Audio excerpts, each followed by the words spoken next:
melainkan hanya satu Allah.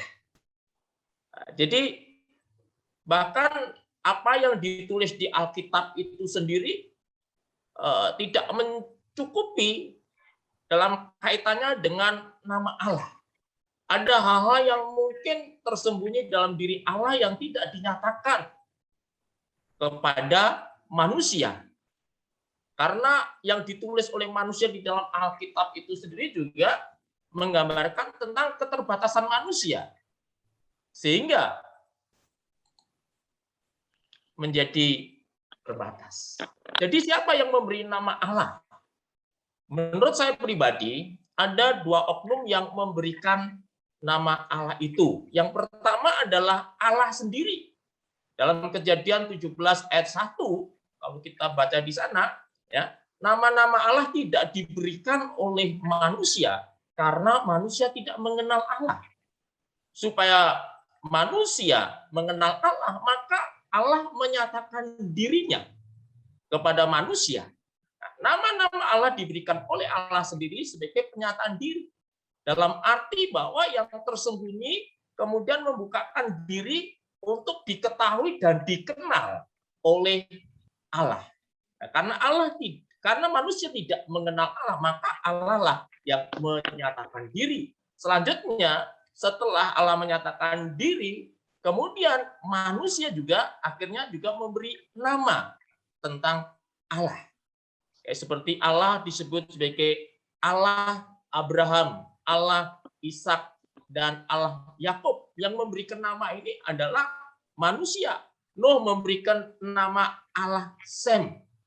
Ada yang menyebutkan Allah bangsa Ibrani, Allah Israel. Bahkan musuh-musuh Israel itu juga mengatakan bahwa itu adalah nama Allah Israel. Inilah cara untuk menyatakan Allah, ialah mengaitkan Allah kepada pemujanya. Seperti tadi yang saya singgung, seperti Allah Abraham, Allah Ishak, Allah Yakub, Allah Israel, dan sebagainya. Oke, untuk itu kita akan lanjutkan tentang nama-nama Allah. Kadang kita bingung dengan kata Allah, huruf besar semua. Tuhan, huruf kapital atau huruf besar semua. Kemudian ada kata malaikat Tuhan, dan sebagainya. Apa perbedaan kata-kata itu? Bapak Ibu Saudara sekalian, kalau berbicara tentang Allah, itu sebenarnya berbicara tentang hakikatnya atau jenisnya. Misalnya Agus Trianto atau Marvel, ya kan? Itu adalah jenisnya manusia. Hakikatnya manusia, kucing, nama jenisnya, nama hakikatnya adalah binatang. Nanti bisa dilihat di Ayub pasal 32 ayat 13. Sedangkan kata Tuhan adalah berhubungan dengan jabatan. Ya, seperti Agus Pendeta, Agus Direktur ATAPT, misalnya Pak Domingus Direktur di PTA. Nah, ini adalah jabatan. Nah, sedangkan kata Yahweh, nah, itu adalah nama diri atau pribadi. Misalnya nama diri saya adalah Agus Trianto. Ya.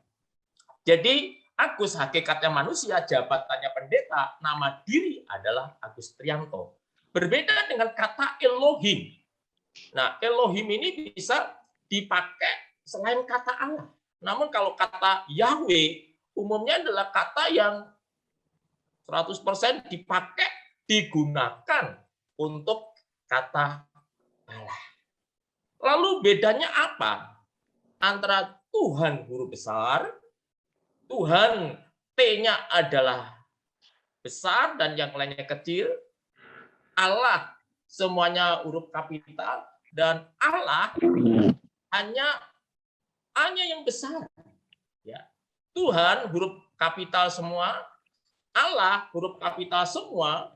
Dalam bahasa Ibrani itu disebut Yahweh. Tapi kalau T-nya itu yang besar dan yang lainnya kecil, maka itu biasanya dalam bahasa Ibrani disebut sebagai Adonai. Yang dalam bahasa Yunaninya itu disebut sebagai Kurios. Nah, sedangkan kata Allah yang A-nya besar itu dalam bahasa Ibrani itu Elohim. Nah, kata in itu dalam bentuk jamak. Ya, ini yang kemarin kita sudah bahas dalam Tritunggal Allah. Ya. Tetapi kalau untuk kata tunggalnya itu adalah Eloah, sehingga muncul Allah, dan sebagainya. Ya. Nah, sedangkan dalam bahasa Yunaninya kata Allah yang hanya besar saja itu adalah Theos. Nah, oke, kita akan lanjutkan dalam Alkitab Ibrani yang dikenal dengan Masoret Text. Ada 3 nama utama yang digunakan untuk menunjuk kepada the supreme God. Ya. Yang pertama adalah Elohim. Nah, kata Elohim adalah dalam bentuk jamak dari kata El, yang kemudian tadi saya katakan ada kata Eloah, yang berarti yang kuat, yang berarti yang berkuasa. Nah, kata Elohim tadi sudah saya singgung juga ada kalinya dengan pengertian jamak dan dengan arti dewa-dewa. Tetapi pemakaian Elohim dengan pengertian Esa artinya adalah Allah. Kemarin kita sudah bahas tentang kata Esa yang berasal dari kata Ehad yang artinya satu-satunya. Kata satu-satunya bukan berarti satu dalam arti yang kita ketahui, ya, tapi dalam bentuk jamak juga Esa. Jadi bentuk jamak kata ini memberi pengertian yang lebih intensif, yaitu menunjukkan kepada keagungannya, kuasa, dan kemuliaannya. Oleh karena itu, di dalam membaca Alkitab, kita perlu melihat konteks dari ayat-ayat yang kita baca. Misalnya, Ulangan 10 ayat 17 mengatakan sebab Tuhan Allahmu lah Allah segala Allah. Jadi kata Allahmu lah itu Elohim. Allah yang menunjukkan keesaan berbeda dengan segala Allah. Tuhan segala Tuhan. Tuhan yang dimaksudkan di sini adalah bukan Tuhan yang esa yang dimaksudkan oleh Alkitab. Allah yang besar, kuat, dan dahsyat yang tidak memandang bulu ataupun menerima suap. Itu pengertian tentang Elohim dalam contoh di dalam ayat Alkitab. Kemudian yang kedua adalah Yahweh. Yahweh itu dikenal dengan istilah kata tetragrammaton, yaitu tetra itu 4 huruf ya, 4 huruf YHWH. Nah, nama ini baru dikenal sebagai pribadi yang membawa umat Israel dari Mesir. Bapak Ibu bisa baca Keluaran 6 ayat 1 sampai 2. Akulah Tuhan.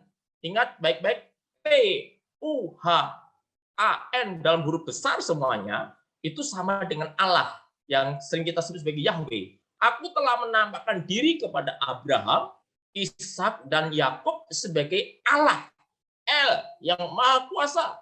Tetapi dengan namaku Tuhan atau Yahweh dalam huruf besar, aku belum menyatakan diri.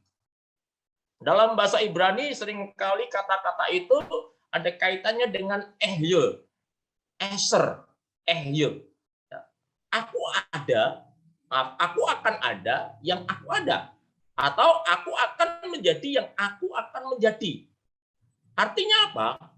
Bahwa artinya kehadiran keberadaan Allah itu dari kekal sampai kekal. Keberadaannya akan ada terus dan tidak pernah tidak ada.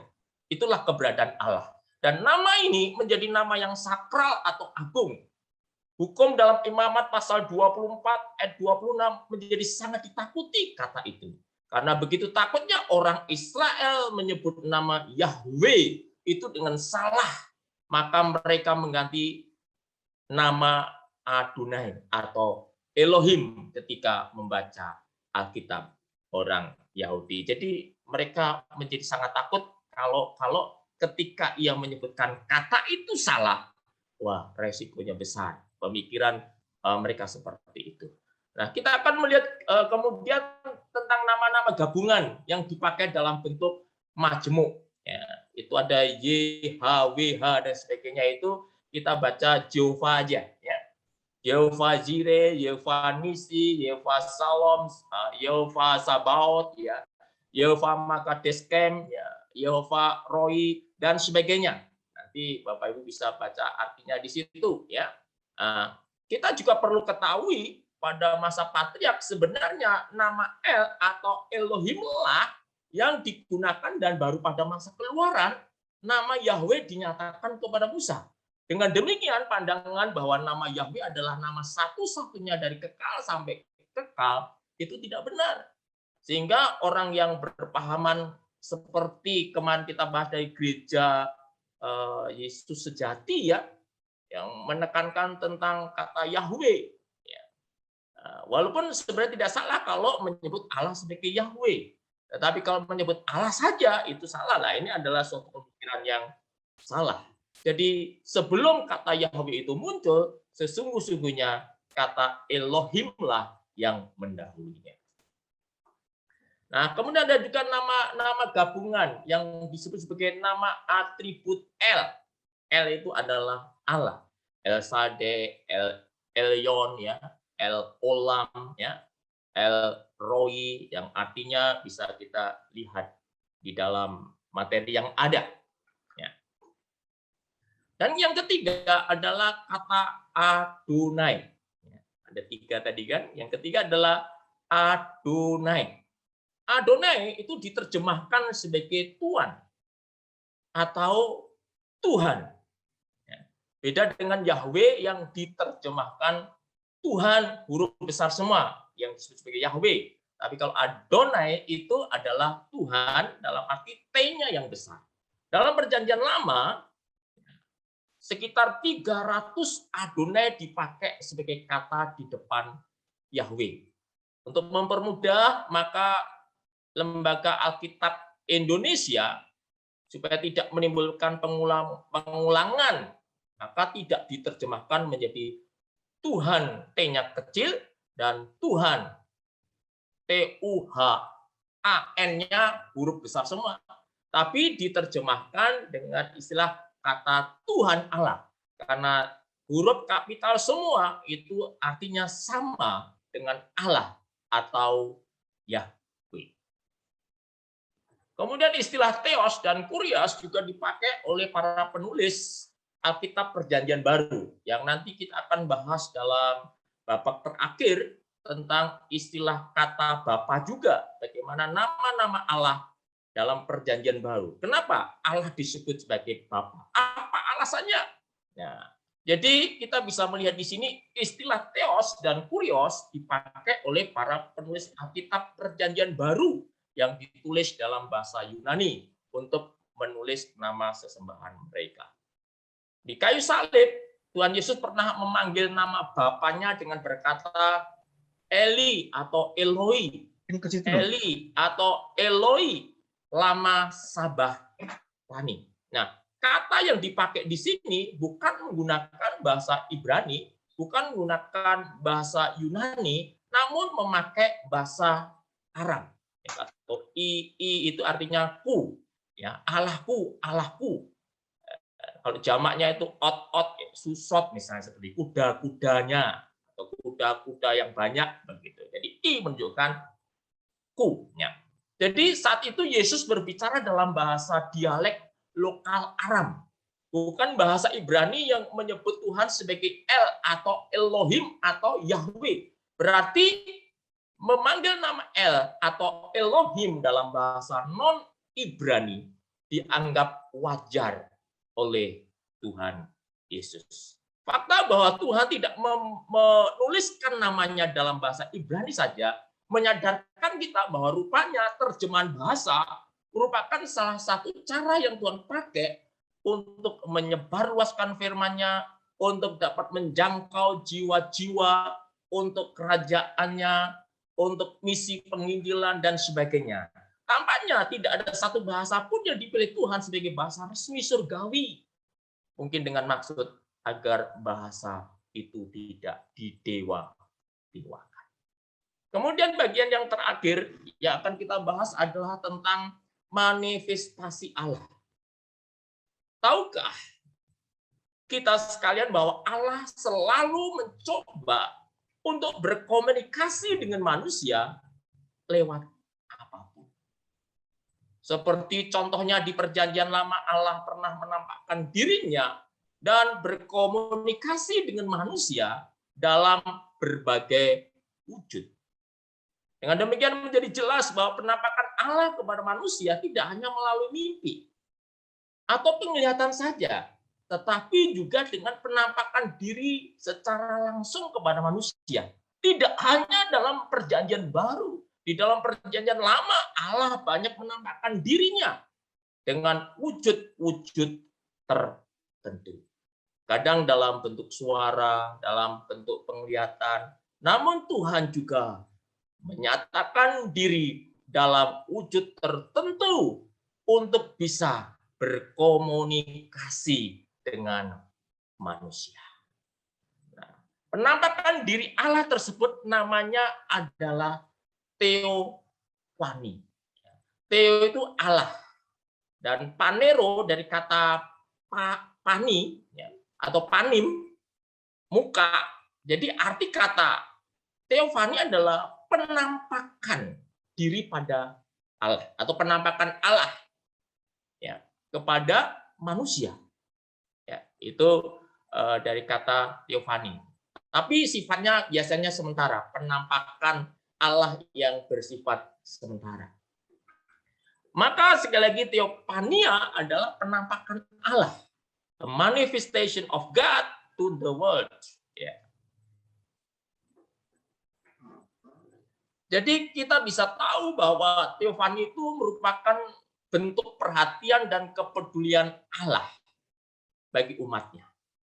Teofani pertama kali dalam Alkitab itu terjadi pada diri Hagar. Itu di dalam kitab Kejadian pasal 16 ayat 7 sampai 11. Kesadaran Hagar bahwa ia sedang berbicara kepada Allah terlihat dari ungkapannya. Engkaulah El Roi, sebab katanya, bukankah di sini kulihat dia yang telah melihat aku? Untuk kedua kalinya Allah menampakkan dirinya kepada Hagar saat Hagar diusir Sarah. Kali ini Allah berjanji bahwa dia akan memberkati dan bahkan akan menjadikan keturunan Hagar yang bernama Ismail itu menjadi bangsa yang besar. Ya, oke. Kita akan membahas selanjutnya tentang apa yang tadi saya singgung di atas, bahwa di dalam kitab Perjanjian Lama, peristiwa teofani ini dapat dilihat dalam 3 wujud. Yang pertama adalah malaikat, malaikat Tuhan. Itu terjadi pada Manoah dan istrinya. Nah, Bapak Ibu supaya bisa memahami lebih lanjut, Bapak Ibu bisa baca di dalam Hakim-Hakim 13 ayat 17 sampai 20. Kemudian dalam PL juga peristiwa teofani dapat kita lihat dalam wujud manusia. Yaitu seorang Yosua, dia melihat seorang laki-laki ketika ditanyain, dia menyebutkan sebagai panglima bala tentara Allah atau panglima bala tentara. Kemudian di dalam kitab Kejadian 18 ayat 1 sampai 15, Allah mengunjungi Abraham di Mamre dalam bentuk manusia. Di situ ada 3 orang yang mengunjunginya, dan salah satunya adalah Allah. Kalau kita ingin tahu, baca di Kejadian 18 ayat 1 sampai 15, di situ akan dijelaskan tentang manusia yang adalah sebenarnya Tuhan. Kemudian dalam wujud benda, yaitu semak duri terbakar. Ya. Itu di Keluaran 3 ayat 2 sampai 4. Maka teofani ini dimengerti sebagai suatu konsep teologis yang menjelaskan kemunculan Allah dalam Perjanjian Lama dalam suatu wujud. Di sini dipahami Allah yang roh menampakkan dirinya secara langsung kepada manusia dalam wujud jasmania, dalam wujud ragawi, supaya bisa dikenali dengan indera manusia. Jadi prinsipnya, intinya bahwa Allah itu adalah roh. Tapi dia bisa menampakkan diri kepada manusia dalam bentuk malaikat Tuhan, dalam bentuk manusia, maupun dalam bentuk benda-benda tertentu.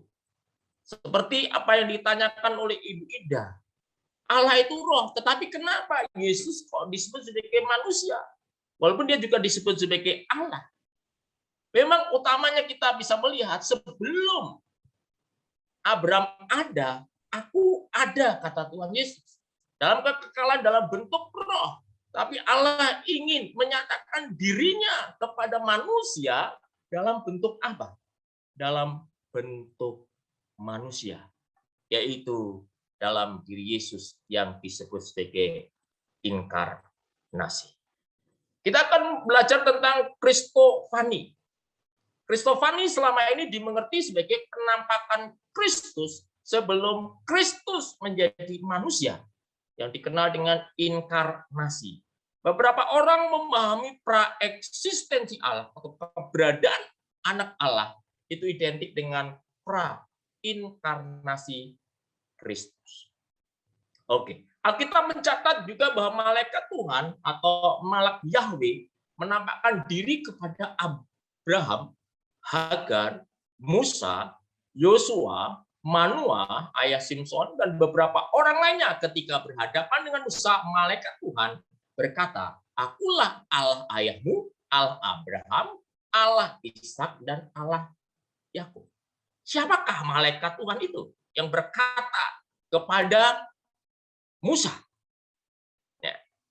Menurut para teolog dan survei-survei yang dilakukan oleh para hamba-hamba Tuhan, kata malaikat Tuhan ini adalah penampakan diri Tuhan Yesus dalam bentuk malaikat, M-nya besar, yang berbeda dengan malaikat ciptaan yang biasanya itu.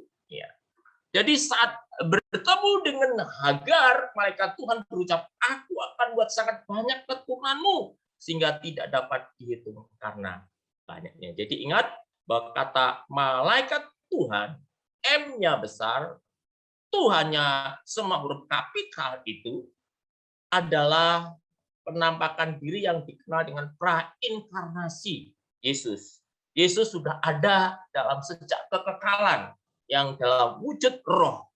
Namun dia mau menyatakan diri kepada manusia dalam wujud manusia, datang ke dalam dunia untuk menyelamatkan manusia.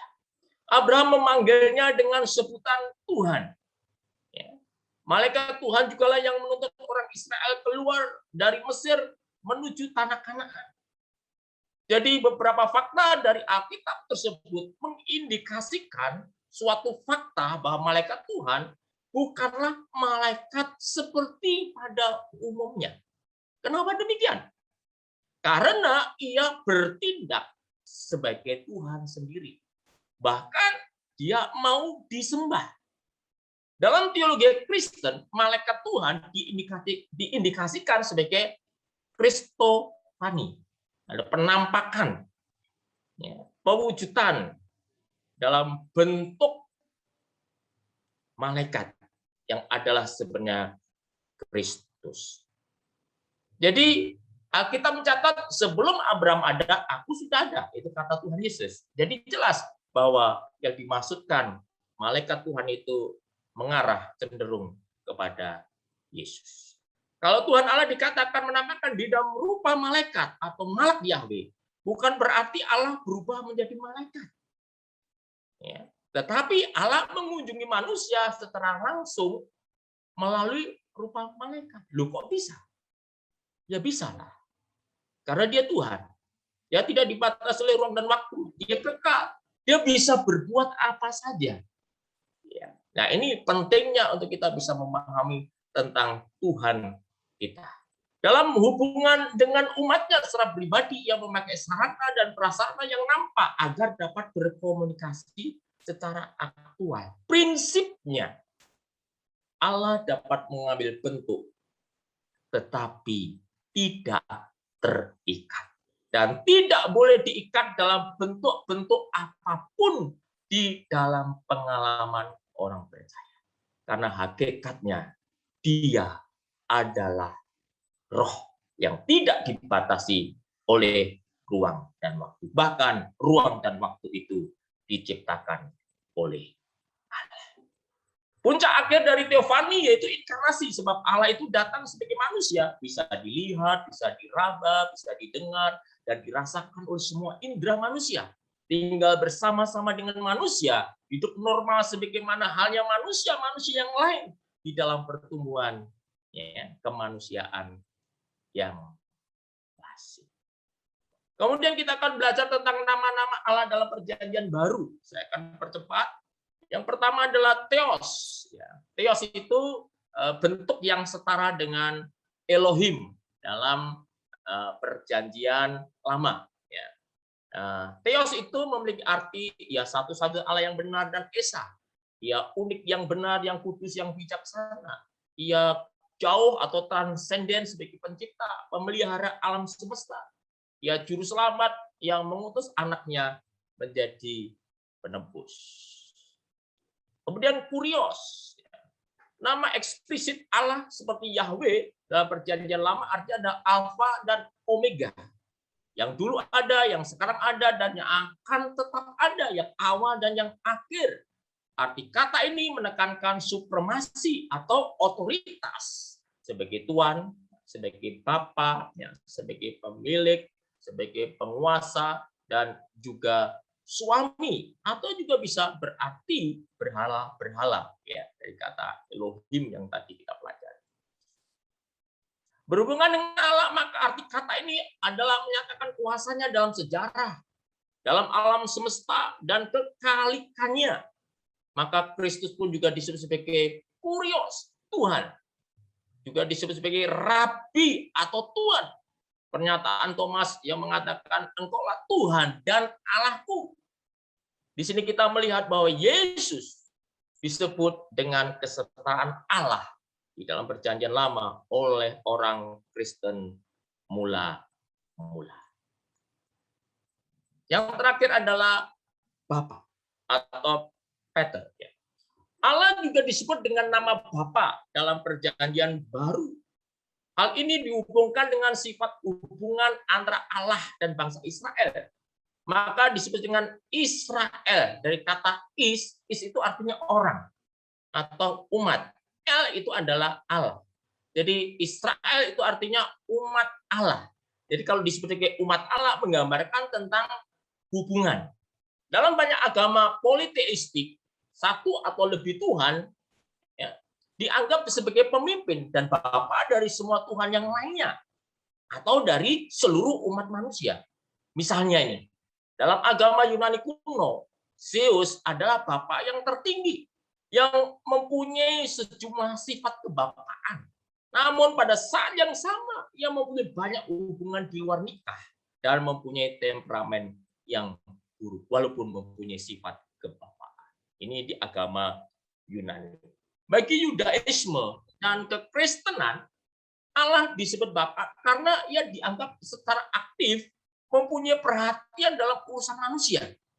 Dalam cara yang sama, seorang ayah menaruh minat terhadap anak-anaknya. Mereka mengharapkan bahwa sebagai Bapa ia akan menjawab kepada umat manusia, anak-anaknya, bertindak demi kepentingan mereka. Bahkan menghukum orang-orang yang berperilaku buruk seperti seorang ayah yang menghukum anak-anaknya dan memulihkan mereka yang percaya akan kasih-Nya. Ketika Allah menghajar, mendisiplin, ketika mereka menerimanya karena Allah kasih, maka orang yang meyakini seperti itu menganggap bahwa Allah itu sebagai Bapa. Alkitab di dalam Ibrani 12 ayat 8 yang mengajarkan tentang Allah sebagai Bapa. Jika kamu harus menanggung ganjaran, Allah memperlakukan kamu seperti anak. Di manakah terdapat anak yang tidak dihajar oleh ayahnya kalau ia melakukan dosa kesalahan? Tetapi kalau kamu bebas dari ganjaran yang harus diderita setiap orang, maka kamu bukanlah anak, tetapi anak-anak kamu. Dalam agama monoteistik Israel, Allah disebut Bapa dengan pemahaman yang unik. Karena dia menganggap bahwa Allah itu adalah Allah yang menciptakan dunia, maka disebut sebagai Bapa. maka disebut sebagai sesuatu yang unik. Ia pun berperan seperti seorang patriark atau bapak-bapak yang memberikan hukum, ya. Dan melalui suatu perjanjian, ia memelihara suatu hubungan khusus bagaikan ayah dengan anak. Ya.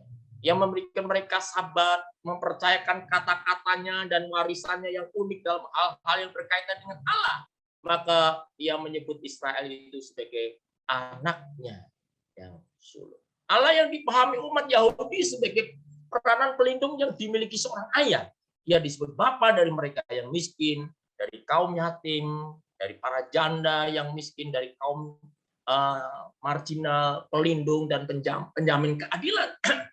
Ia juga disebut bapa dari para guru, para raja, dan penolong bagi hakim umat Israel.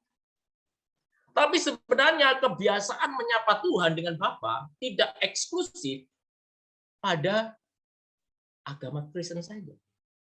Tetapi Hindu dan sejumlah agama di India kerap kali juga menyapa sang ilahi itu dengan sapaan itu. Contoh klasik dalam Bhagavad Gita, misalnya yang menyebut Bhagavan itu sebagai Bapa dari semesta. Meskipun demikian, sapaan ini memang tidak sesering yang diperdengungkan di dalam dunia kekristenan. Tradisi Yudaisme justru sejak awal menyapa Allah dengan sebutan metafor. Bapa atau Bapa kami dalam bahasa Ibrani Ab, Abinu, Abba kalau dalam bahasa Yunani disebut dengan Abba. Selain sejumlah atribut sapaan lainnya yang berkaitan dengan Bapa. Catatan yang penting, kata Abba, Bapa, sebenarnya adalah kata Arab masuk dalam bahasa Ibrani dan dalam Talmud Babel yang digunakan sebagai ayah oleh seorang anak. Yang terakhir, dalam kitab Yesaya, sapaan itu bahkan disebut secara spesifik. Di dalam Yesaya 63 ayat 16 dikatakan, bukankah engkau Bapa kami? Sungguh Abraham tidak tahu apa-apa tentang kamu sendiri Bapa kami. Namamu ialah penebus kami sejak dahulu kala. Di sini Bapa diartikan dalam bahasa kiasan atau gambaran suatu hubungan, bukan dalam arti secara biologis. Camkanlah sekali lagi, Allah bukanlah seorang ayah dalam arti biologis kepada siapapun. Demikian juga Allah Bapa dengan Allah Anak atau dalam diri Yesus. Ini artinya bukanlah anak biologis, tetapi sebutan yang menggambarkan suatu hubungan. Nah, itulah kira-kira gambaran tentang nama-nama Allah. Walaupun masih banyak tentang nama-nama Allah yang saya tidak sebutkan di sini sebagai penasihat yang ajaib dan sebagainya, tetapi kiranya ini bisa mewakili dalam pemahaman kita tentang nama-nama Allah, baik dalam perjanjian lama maupun dalam perjanjian baru.